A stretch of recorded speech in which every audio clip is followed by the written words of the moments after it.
Welcome to Southern Girl in the City. My name is Dominique Duarte, and I am a singer actress who currently lives in Brooklyn, New York. This has been a really interesting week that we just passed. There were several people who were in the entertainment industry who passed. It definitely was like every time I opened Facebook this week, somebody had died. Literally every day. It definitely got me thinking a lot about death, which is definitely a subject that we don't really discuss very much. It's just interesting. I mean, Angie Stone in particular, she just performed on Friday night and then passed on Saturday. And then Michelle Trachtenberg was alive, and then all of a sudden that morning her mother finds her. It's just like I grew up with Michelle Trachtenberg because she was in Harriet the Spy, which is one of my favorite childhood movies. Very solid childhood actress. She was also in Ice Princess, which is another movie that I used to say was my favorite movie. I loved that movie. I think because the character in that movie, she was a really studious girl, but was also athletic. And for me, I was a very studious student, but a lot of people didn't realize that I was also very talented. But at the time, I didn't really have the experience to back it up. But um, I don't think people in high school even knew. A lot of them, I don't even think knew that I sang like that. It wasn't until college where I was known as a singer. But in high school, I really wasn't known for that. So that movie, I resonated with being the smart one who everybody just only associates you with that, and her finding a passion for something outside of academia. Actually, the fact that she used her knowledge of academics to be able to be a better skater was also very interesting. Um, and also trying to live someone else's dream instead of your own. Um, and she decides to live her own dream. Um, I wasn't as familiar with Gossip Girl or Buffy. I never watched those shows. I was an extra on season 2 of Gossip Girl, but I've never watched Gossip Girl. But I didn't I had no idea that Michelle was on those two series. Um, she seemed like a really cool person. I mean, I don't know her personally. I had no idea she lived in New York. I mean, Columbus Circle, how many times have I worked? I mean, I used to work at Jazz and Lincoln Center, so I used to be at Columbus Circle all the time. The fact that she lived there is mind boggling. I was passing by her all the time and I had no idea. Um, then Gene Hackman, I've heard of that name, but I wasn't as familiar with his work. I'm pretty sure I've seen some of his movies, but he was a face that maybe you've seen, but you didn't have a name to go with it. Just what happened with his family was extremely tragic, and in the fact that they don't even know what happened. And then Roberta Flack also passed. Then the guy uh, who was a talk show host in Memphis, Thaddeus Matthews, passed.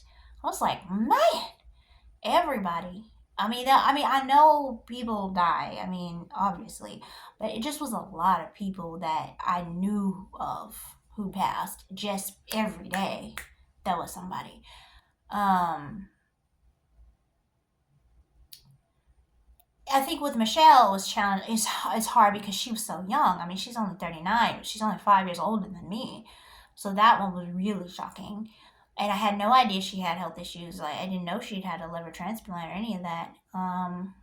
Angie, that was also extremely tragic because she had just performed the night before, like probably hours before the accident happened. She was on stage. So I was on my walk today and I was like, man, um, 1 minute you're here and 1 minute you're not. And that part is kind of scary. It made me think back to when my friend passed away. And I remember that was also weird because I had talked to him the night before on the phone for a while. And then the next day, around that same time, I have all these missed calls from friends, and then I find out that he was in a car accident, and I thought he was just injured. I was not expecting her to say that he passed.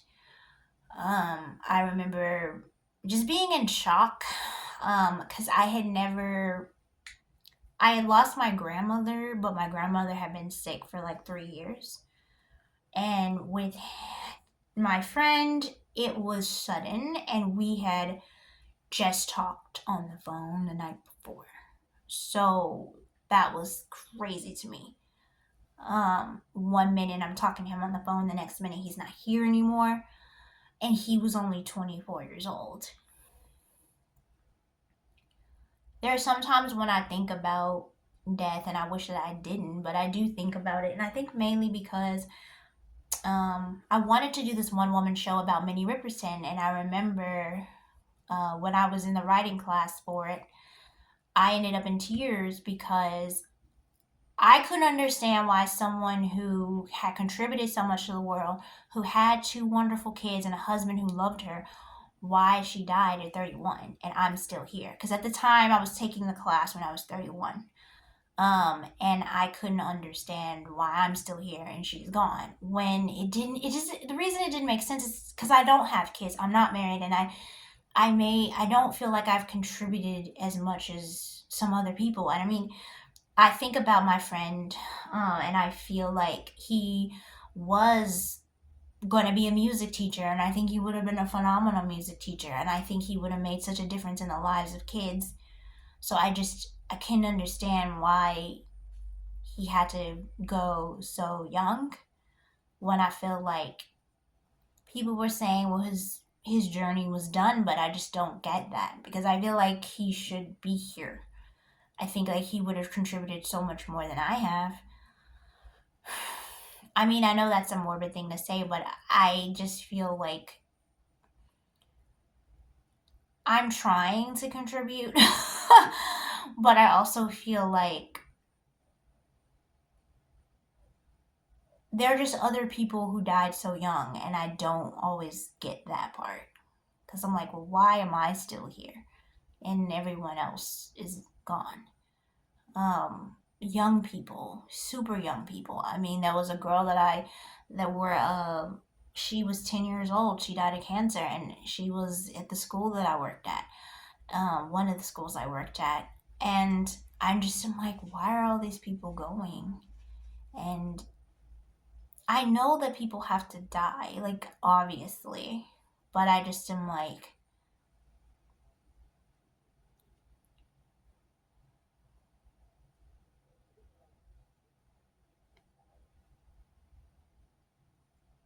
to see so many people leave in 1 week is a lot. Like, I would say usually I might know one or two people that died in a week or two, maybe after over a 2 week period. But I was like, dang, I know almost everybody that passed this week. Like, I know their name, I've seen their work. I mean, I listened to Angie Stone on the radio so many times because they were always playing her songs on the radio. And it's funny because a lot of people may not even know who she is. But a lot of black people definitely know who she is. I don't think there's a single black person who doesn't know who she is. Um, yeah.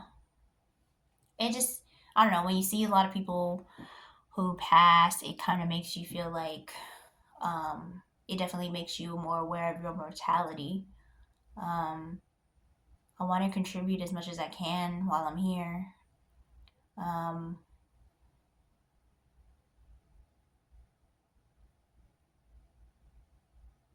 yeah. So this week, I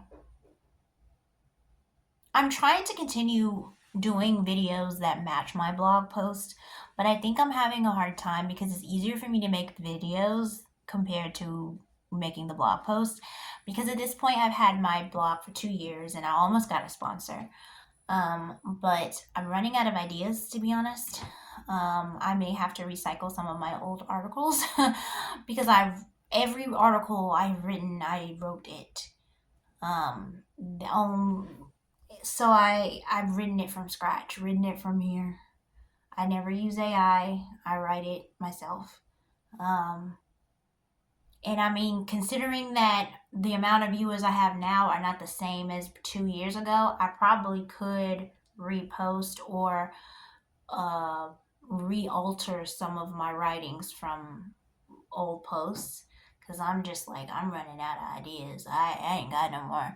I mean, me doing 33 jobs in a 17 years series um, was what took up most of last year, and I'm not sure what another series to do. Um, but I also need to write something that's going to help people and not just write stuff about me. Because like Sophia Lee says, people don't care about you until you do something significant. Um, I mean, I'm trying the 365 days in the life of a singer actor, which is short form content. Um, if you have any ideas of things that you be interested in, I mean, I'm a singer, I'm an actor, I'm a writer, and I'm just trying to figure out next steps for the content part. I mean, I know what I'm doing as far as like the 365 days in the life. I'm either going to sing a song or I'm going to tell about my day. That's pretty much what that is. Blogging is a little bit more difficult because I have to come up with a different topic, and it has to be something that is helping someone in a way.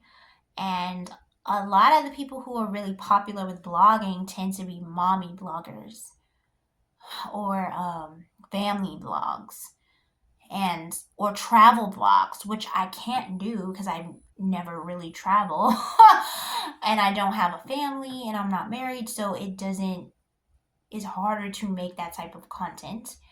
um Health, I mean, I could maybe do that, especially since I've been on a health journey now for like 4 years and I'm still struggling. I mean, today, whew, I'm gonna log what I ate, but it was not a good day with the food. I think because I had to shoot a self tape, I have anxiety about it, and so I just ate a lot of sugar.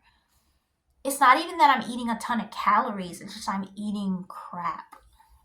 And it's like in January, I did so well, and in February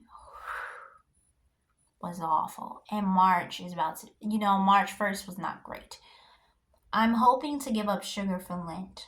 Well, I will give up sugar for Lent because I don't know what else to do. And I've given up sugar for Lent before and did it. The last time I was able to do it successfully was like 2018. Um, Spent the whole 40 days, didn't eat sugar unless it was fruit. But I still am struggling with diet. And maybe that's the next thing with the blog. I should just focus on health journey and not the mental health journey, but the health journey. Because I am a lot further along with my mental health. The only issue I'm struggling with my mental health is setting boundaries, not being a people pleaser, and being able to handle conflict with better communication. Those are my big three. I don't even think confidence is such an issue, but it is a little like it's coming out in some ways still that I'm unsure. Like one of my friends was saying the other day that I just come off uncertain and unsure, and it's like I don't know how to not. um I guess I just need to know that I belong where I am, but I think I'm gonna be honest. I think the only place I feel really comfortable in is my home, and then when I am on stage. Um, and I would say I can start a conversation with anybody for the most part. I feel like I can work with people pretty well, but I take direction very well.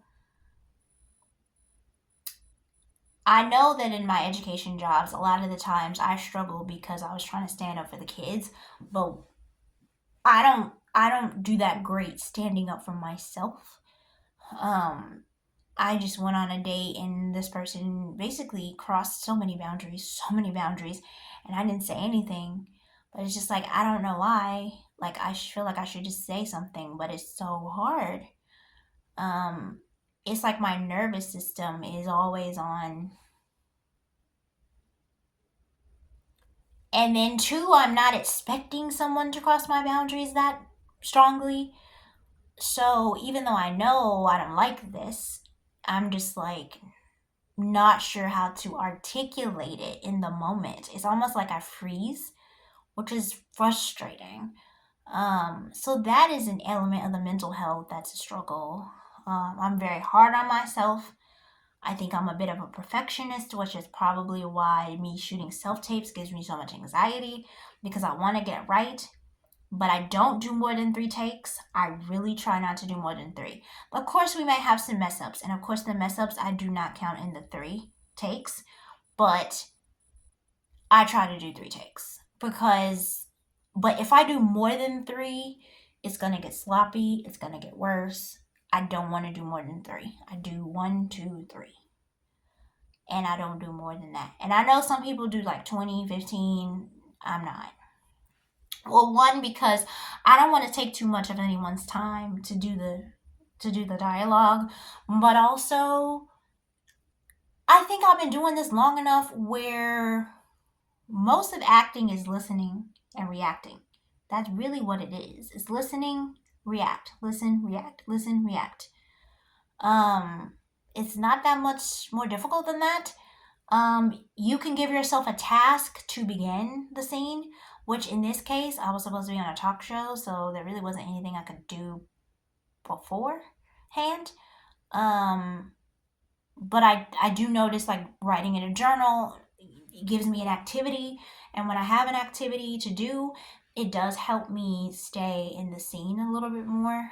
Um, yeah, I'm just trying to figure out next steps. I mean, I submitted for a talent agency and I got a call back, so I'm going to meet with them in April. A lot of their clients have booked really major projects, so I do think that this is a big opportunity if I could get it. Um, I just found the commercial that I shot in September. I found it for Biz2 Credit. I actually got an email from the director of the movie that I did in October, and they have finally finished shooting it. So it's in post production. Um, I have a callback that I just recorded today for a feature film, for a role in a feature film. This would be my second one if I get it. Um, yeah. I pretty much know what I'm doing. I do think diet has been, it's like I can do good with my diet for a little bit and then I just, boom. I thought getting a crock pot was gonna help and then it didn't as much as I thought. I was reading this book about complex PTSD, and there was the guy in the book was saying that he struggled with cooking, and he did say that it gave him a lot of anxiety. And I just realized maybe it gives me anxiety as well because I think that for most people they grew up doing it, and so they just continue to do it as an adult. But when you didn't grow up doing something and you have to do it as an adult, when you already have so much on your plate, it's overwhelming. And then two, I don't want to make something and spend my money on this food and then it not taste good, which kind of happened the last time I cooked something. I made beans and rice and I just didn't really like what I made and I threw the rest of it out. I don't want to be wasting food. So there was a little bit of element of that.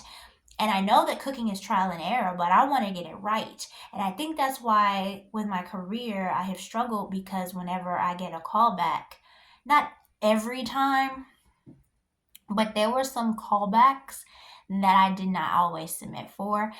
And also, there have been times where there were things that I could have submitted for and never shot the tape for. So, have I gotten in my own way? Mm-hmm. Um, Shooting a self tape takes a lot of energy. And it is anxiety inducing because I didn't really know what I'm doing. I think the self-tape course helped me because now I know how to shoot a self-tape. Like I can use my ring light, I can use my laptop to have the script up. I have my phone on a little box, and it just helps me have a good frame. I now know how to do this, but I think for a while that part gave me anxiety. Just trying to do the setup in my room was scary, and just trying to ask someone to do the self tape with you. It's a lot involved in doing a self tape. Um, I've had this ring light for the longest, and for some reason, I never started using it until I took the self tape class. This light is actually very good, and then the lamp under on the and behind me, great lighting. This is some of the best lighting I've ever had since I've been shooting. Um, this video is a little random.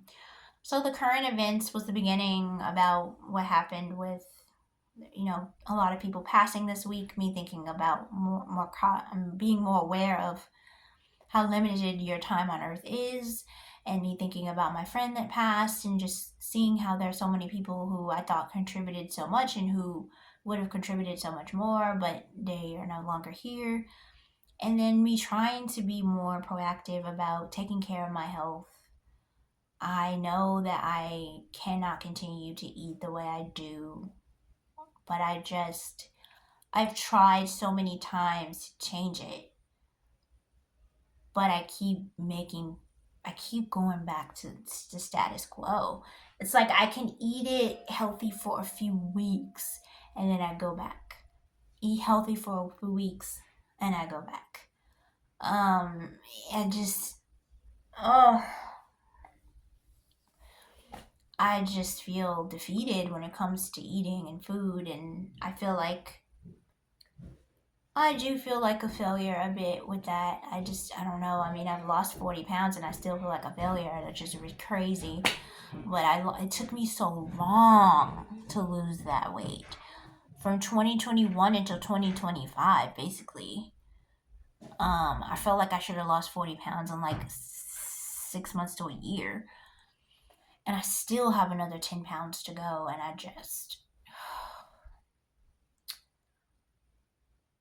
I feel defeated when it comes to food. I just feel like, and I think too, when I have to make so many decisions, I make so many decisions every day, all the time. And, I think by the time I get to food, it's just whatever, eat whatever, just get something in you to have some fuel so you can get through the day. And like, I just don't want to eat what I make at home. I think I was doing better when I was working at the school. What's also going to help is when I'm catering, they feed you. And so I have 4 shifts this week. So that's 4 meals that I don't have to make. And they're decent meals. It's not like junk food. So me getting meals made for me 4 times a week, maybe 5, ought to help me too. I'm still going to try the 20-hour fast. I've been really lax this week with it, but I'm going to try the 20-hour fast every day. Maybe even do a 3-day fast. That would be a first. But I'm thinking about it because I just feel like I'm so addicted to sugar. Like, it's so bad. Like, no matter how many days I can go without it, I will go right back to it. And it's frustrating. Like, I've read books about it. I've watched documentaries. I've done all of that. And I know that one of my relatives was saying it's just making a choice. But I'm like, if it were that simple, I feel like people who are doctors and lawyers wouldn't be struggling with their weight, but they do. And they're significantly smart. And they're very disciplined if you make it through law school and medical school. But also, it's never about the food. And for me, how I deal with loneliness, stress, anxiety, loneliness, boredom is through food. It's just the only way that I have to deal with it. I mean, taking walks, I think, has helped curb the amount that I eat, but I still need to improve the quality of what I am eating. That is the curve that I cannot seem to move the needle on. And I feel frustrated. But anyway, I hope you guys have a lovely week. This has been Southern Girl in the City. I hope you have a good night. Good night.